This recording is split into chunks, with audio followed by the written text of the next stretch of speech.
El diseño arquitectónico es otro aspecto clave de la relación entre la arquitectura y el urbanismo. El diseño arquitectónico se refiere al proceso de crear edificios y espacios habitables que sean atractivos, funcionales y seguros para las personas. Y para entrar a fondo, la Dirección de Investigación de la Facultad de Arquitectura de la Universidad de San Carlos presenta Ciencia e Investigación. Un programa de la Dirección de Investigación de la Facultad de Arquitectura en el marco de la arquitectura, el diseño y el urbanismo. Esta es la unidad responsable de la planificación, organización, dirección y supervisión de las actividades de investigación en el área de arquitectura del diseño gráfico y posgrados. Ciencia e Investigación. Bienvenidos. Bienvenidos al programa Ciencia e Investigación, en el marco de la arquitectura, el diseño y el urbanismo. Este es un programa de la Dirección de Investigación de la Facultad de Arquitectura de la Universidad de San Carlos de Guatemala. Bienvenidos. En esta oportunidad tenemos al profesional Sebastián Aguirre Orozco, que él es profesional en educación con énfasis en ciencias sociales y magíster en estudios socioespaciales de la Universidad de Antioquia. Además, cuenta con una especialización de enseñanza de las ciencias sociales por CLAPSO. También ha sido profesor en contextos escolares internacionales y en proyectos sociales educativos. Ha colaborado con el Nodo Alemania de Apoyo y Difusión de la Comisión de la Verdad de Colombia y es cofundador de Reto 9, un proyecto de formación juvenil en el departamento de Antioquia, en el cual se enfoca en el desarrollo de habilidades para la ciudadanía activa, la construcción de la paz y la defensa del ambiente. Durante el año 2023 fue becario del Programa Internacional del Parlamento Alemán y actualmente está vinculado al proyecto Guatemala de Brigadas Internacionales de Paz, PBI, haciendo observación y acompañamiento internacional a organizaciones y personas defensoras de los derechos humanos. Es para nosotros, para la Universidad de San Carlos, pues darte la cordial bienvenida a este programa de ciencia e investigación. Nos gustaría mucho que tal vez nos pudieras comentar qué tan importante es la investigación. Sí, buenas. Para mí es un gusto ser invitado al programa y bueno, para comenzar, entonces yo considero que la investigación es la posibilidad para abrir nuevas puertas al conocimiento. Nos permite develar nuevos conocimientos, también problematizarlos, cuestionarlos, indagar por aquello que hemos dado por normal o natural, y justamente gracias a los procesos investigativos es que logramos seguir expandiendo las fronteras del saber, que gracias a esta expansión de fronteras del saber es que podemos llegar a entender mejor cómo nos relacionamos como seres humanos, cómo podemos mejorar prácticas en diferentes ámbitos del conocimiento y también cómo podemos seguir explorando como todas las riquezas que tenemos en el mundo. Muy bien, muchas gracias, Sebastián. Además, nos gustaría saber cómo podemos nosotros entender la educación política o la formación ciudadana. Claro que sí. Este es un tema muy interesante, pero también que genera mucho debate, ya que la educación política, que en otras partes también se puede entender como educación ciudadana, como formación ciudadana o incluso alfabetización ciudadana, nos permite desarrollar saberes básicos sobre la convivencia, sobre la participación, sobre la ciudadanía, y justamente aunado a este aspecto de la ciudadanía, nos permite plantearnos qué tipo de ciudadano es el que estamos formando para los estados-naciones o también para el mundo. Y hablo esto del mundo porque esta corriente de educación para la ciudadanía global, con diferentes enfoques y perspectivas, y de la mano entonces está también los programas de educación nacional que buscan desarrollar habilidades, conocimientos, actitudes y valores en sus propios ciudadanos. Entonces estamos hablando de personas, o más bien de saberes que generan unas formas de vinculación con el mundo y de interrelación entre las personas. para que las personas puedan actuar según unos criterios que lo que busca la educación política es que sean criterios desde la autonomía, desde la justicia, desde la solidaridad, y en el cual los y las estudiantes puedan desarrollar argumentos fundamentados, puedan estar abiertos a la crítica, puedan también tener una comunicación asertiva y una escucha atenta. Entonces, en pocas palabras, yo considero que lo que busca la educación política o la formación ciudadana es justamente democratizar la palabra, democratizar la construcción del mundo para que se pueda sentir como una construcción de lo común, en el cual no solo somos agentes pasivos, no solo somos unos sujetos receptores de derechos y cumplidores de deberes, sino también que somos parte de ese mundo en el cual tenemos el derecho y el deber de aportar en él. Y eso entonces, para ir terminando esta primera parte, nos implica pensarnos desde un mutuo reconocimiento. Entonces, un reconocimiento del que la sociedad tiene hacia las personas y también de las personas cómo se sienten parte de esa sociedad. Algo muy importante que has dicho en esta última intervención es de cómo se sienten las personas en la sociedad. Eso implicaría también tomar en cuenta, por ejemplo, los grupos étnicos, ¿verdad? Entonces, ¿cómo podrías tú ver esto de los grupos étnicos dentro de esta formación ciudadana? Sí, y se trata justamente no solo de los pueblos étnicos, sino también de todos los grupos poblacionales que de cierta forma han sido minorizados o se han considerado como vulnerables, pero también eso opera así por la lógica de desigualdad en la cual está estructurada nuestro mundo, y entonces la educación política lo que nos está invitando es que todas las personas, sin distinción de procedencia, de género, de edad, de identificación étnica, etcétera, puedan participar en la sociedad, puedan también establecer unos mínimos para la convivencia, puedan ser reconocidos y también puedan reconocer a las demás personas. Y aquí vemos también la importancia, pero también los desafíos que tiene la educación política, porque como vemos en nuestras sociedades hay serios problemas justamente de participación, de distribución de responsabilidades y de reconocimientos con varios grupos poblacionales. En el caso de Guatemala, vemos la desigualdad que hay justamente para el reconocimiento de derechos de los pueblos étnicos, por ejemplo. Sí, eso que tú acabas de tocar es bastante importante y era algo de lo que venía a mi mente también, el hacerte esa pregunta con respecto a cómo ves tú esa incorporación de los pueblos indígenas en Guatemala con respecto a la educación superior.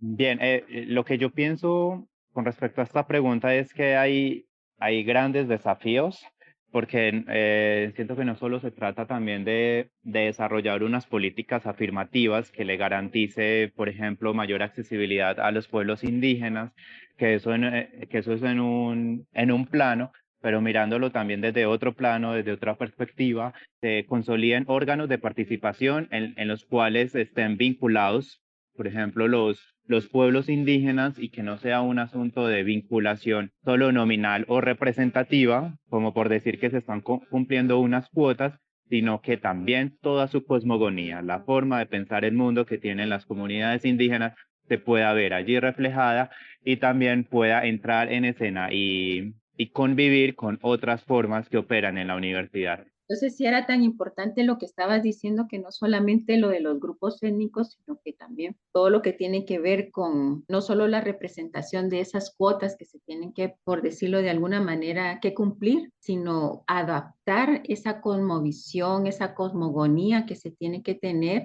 para estructurar un currículo dentro de la educación superior también, ¿verdad? Así es, sí, que se trata justamente de cómo poner a dialogar, cómo convivir las diferentes formas de pensar, de habitar el mundo, lo que estructura las cosmogonías de los diferentes pueblos indígenas, y que eso esté allí reflejado, cómo esos saberes también llegan a la universidad, cómo también se instalan y cómo también la universidad es capaz de abrirse, de flexibilizar sus estructuras rígidas que vienen de hace muchos años y también por una herencia colonial y por el modelo de universidad que tenemos que es desarrollado en Europa y que pueda entonces situar unos conocimientos que también están legitimados, validados por diferentes comunidades y que nos ayuda a entender otras formas de habitar el mundo, ¿sí? Porque esto entonces tiene como consecuencia que entonces en este caso, por ejemplo, los pueblos indígenas vienen de una forma de educarse en sus comunidades y llegan y genera una ruptura cuando entran a un sistema educativo, en este caso universitario, que no dialoga, que no está en sintonía, en línea con su forma de ver el mundo, ¿sí? Y en el cual entonces hay una forma de exclusión entendida que los saberes que traen por su experiencia vital ya no tienen el mismo grado de reconocimiento en el espacio nuevo que en el cual están situados. Ahora, Sebastián, ¿tú nos podrías explicar un poco desde qué enfoque se puede comprender la juventud en materia de ejecución de proyectos? Sí, este es un tema muy interesante y qué interesante esta pregunta porque cuando hablamos también de la educación política y luego pensarlo en términos prácticos del tipo de acciones que podemos implementar, hay un trasfondo y es cuáles son los enfoques con los cuales, ahorita hablaba de ciudadano y en este caso sí lo estamos hablando del estudiante, digamos un estudiante joven. Eso nos permite visualizar unos enfoques y con base en esos enfoques es que vamos a dar respuesta a través de programas, de actividades, de diferentes proyectos. Entonces, uno de los enfoques que podemos mencionar acá es el enfoque de riesgo. El enfoque de riesgo, entonces, es cuando el joven o la joven son considerados como sujetos a los cuales hay que generar unas acciones de prevención y es visto como un sujeto pasivo. Tenemos un segundo enfoque que es el joven como sujeto de derechos, entonces es un joven receptor de leyes y lo que debemos posibilitar a través de los diferentes programas, las actividades y las acciones y los planes son una accesibilidad a los derechos fundamentales, en el cual por lo tanto el joven también sigue siendo visto como un receptor, en este caso que un receptor de derechos. Y tenemos otro enfoque, otro de los enfoques que podríamos mencionar y es el joven como sujeto motor de desarrollo. Entonces, desde este enfoque, el joven y la joven se consideran sujetos con capacidades para potenciar, que tienen un rol activo y que nos permite también establecer un diálogo, por ejemplo, con el enfoque anterior del sujeto de derechos. Y es a partir de allí entonces en el que vemos que, digamos, desde la educación política, la formación ciudadana, no solo sería garantizar y que el mismo joven tenga acceso, por ejemplo, a la educación, a la salud, a la recreación, sino que también sea una persona que proponga diferentes iniciativas para llegar a eso, de que se le tenga en cuenta cuando dice, por ejemplo, qué tipo de educación es también la que desea, qué tipo de atención en salud es la que está buscando, qué tipo de actividades de esparcimiento y tiempo libre es la que le gusta hacer y no solo las que recibe. Y entonces aquí es cuando también se ve que el joven como motor de desarrollo hace parte y construye esa sociedad que habita. Una de las preguntas que vienen también en relación con todo lo que has dicho es cómo es posible promover la subjetividad política en la infancia. Sí, antes de remitirme a la respuesta, quisiera mencionar un tema de infancia y es que es importante resaltar que la Convención de los Derechos del Niño de Naciones Unidas, que se realizó en 1989, tuvo un papel importante, tuvo un papel fundamental en la transformación de las representaciones de la infancia, porque lo que permitió fue que ya la infancia se cambia paradigma de protección integral y se busca desarrollar también unas estrategias para el reconocimiento de los derechos de la infancia. Y entonces esto nos permite valorar y tomar en serio que otras perspectivas, no solo adultocéntricas, sino también mirando, por ejemplo, a los y las niñas, nos puede abrir otras formas de entender el mundo. Entonces, con esta convención y debates posteriores, entonces se abre un horizonte reflexivo acerca de las capacidades de la infancia, acerca de la forma como se había entendido y cómo se puede seguir entendiendo la infancia, y que son sujetos también con dimensiones sociales, históricas y políticas. Y me quiero referir a este último punto porque ya pasan a ser entonces que son unos sujetos corresponsables en la construcción de la historia humana y social, junto con los adultos. Y entonces se está buscando también una construcción colectiva del sentido de humanidad, del sentido también de estar en la sociedad, porque, claro, con frecuencia se suele referir a que los niños y las niñas entonces son sujetos que solo, o antes se consideraba que eran adultos pequeños y que había que esperar a que crecieran para que pudieran, entre comillas, ser alguien en el mundo, o desde otros enfoques también que sean simplemente personas a las cuales hay que garantizarle unos derechos y ya. Pero aquí lo que también quiero llamar la atención es que además de la importancia de proteger y garantizarle todos los derechos, es que también se les considere dentro de esos derechos que son partícipes. Y entonces, para desarrollar esas subjetividades políticas en la infancia, entonces es pensar en unas prácticas cotidianas en las que se parte de preguntarle, por ejemplo, a los niños y a las niñas cuáles son sus necesidades, cuáles son sus intereses, cómo se sienten cómodos habitando el espacio público, qué les molesta de los espacios donde están y cómo quisieran percibir la realidad de otra forma. Gracias a este tipo de planteamientos es que podemos identificar su autorreconocimiento, su autoidentificación y posibilitar también implicarlos en el proceso de devenir ser humano. Y en ese proceso constante que gracias a la reflexividad es que nos vamos dando cuenta de nuestra constitución de ser y de estar. Entonces,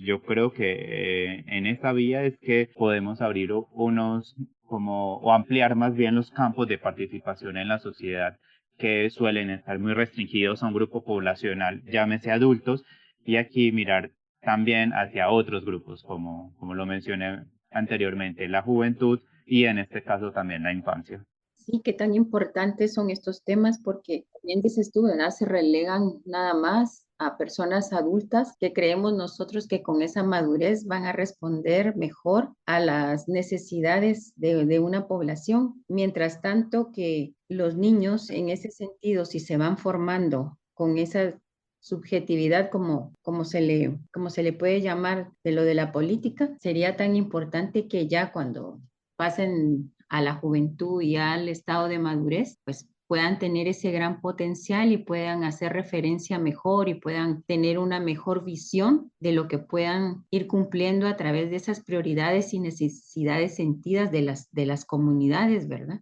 Creo yo que eso es bastante importante para la formación política en la infancia. Además de todo lo que tú nos dices, por ejemplo, los enfoques didácticos que se pueden tener en cuenta para trabajar en el aula, la formación ciudadana, ¿cuáles serían esos enfoques? Cuando hablamos de enfoques didácticos, nos remite al qué, al cómo, al cuándo, al dónde, al por qué, al para qué de la enseñanza. Ahora bien, unos enfoques didácticos de la educación política nos van a permitir posibilitar herramientas fundamentales para lo que ya había mencionado, que es la transmisión de valores, representaciones, prácticas socioculturales con respecto a la participación, a la convivencia y a la construcción de un ciudadano. Uno, entonces, de esos enfoques lo retomo de Isabelino Siede, un académico argentino, quien nos propone el enfoque de problematización, conceptualización. Entonces, lo que nos permite Este enfoque de problematización, conceptualización es la construcción de criterios para intervenir en prácticas sociales y relaciones de poder, como lo llamaría también Isabelino Siede. La problematización y conceptualización lo que nos da es unos lentes de análisis para entender mejor las problemáticas de la sociedad. Entonces, con estrategias de problematización, de desnaturalización de la realidad, pasamos a un segundo momento y ese es el de conceptualización. La conceptualización, entonces, ya no se considera que en el centro está la selección de temas, sino unas herramientas que nos van a permitir la reflexividad y el reconocimiento de los principios y valores con los cuales estamos en el mundo. Esto en un marco general que nos permite o que abarca, entonces, cuestionar, por ejemplo, respuestas automáticas y tradiciones heredadas, es decir, el porqué de las costumbres. También el planteamiento del qué debo hacer frente a los conflictos en torno a dilemas éticos. También la pregunta por el qué prefiero y es esos principios de valoración frente a la toma de decisiones. E igualmente entender esas controversias que surgen frente a las concepciones del bien con personas de tradiciones e ideologías diferentes. Y finalmente también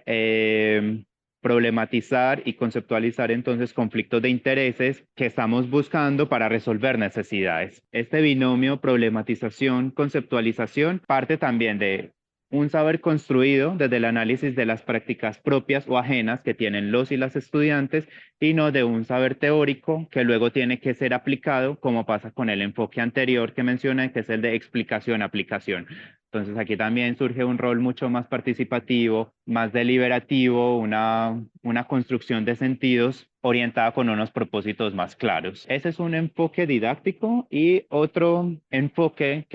por el cual quiero llamar la atención es un aporte que hace también otra académica argentina, Estela Quintar, y que es la didáctica no parametral. La didáctica no parametral, entonces lo que busca es una ruptura y construcción de los sentidos y significados en el propio devenir existencial. Sí, entonces ella lo llama como un conocimiento que busca también una red de representaciones simbólicas, históricas e historizadas. En otras palabras, ¿esto qué significa? Entender que el sujeto está atado a una territorialidad contextual, a una subjetividad y que eso se puede también deconstruir, que también se pueden repensar otros sentidos y significados a la forma como hemos sido educados y que se pueden o que es posible traer al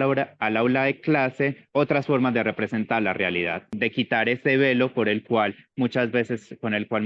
estamos sesgados para ver cierto tipo de problemáticas. De manera práctica, ¿cómo se puede evidenciar esto? Por ejemplo, con la utilización de círculos de reflexión, también en el que se aborden problemáticas, sentimientos, donde se tenga y se dé lugar a las emociones políticas, a la ira, a la vergüenza, al perdón, a la alegría, a la rabia, donde se pueda dialogar colectivamente para escuchar las experiencias de los otros sujetos y así darme cuenta que en el proceso de enunciarme, reconocerme, también estoy reconociendo a los otros, porque los otros también están en un ejercicio similar. Otra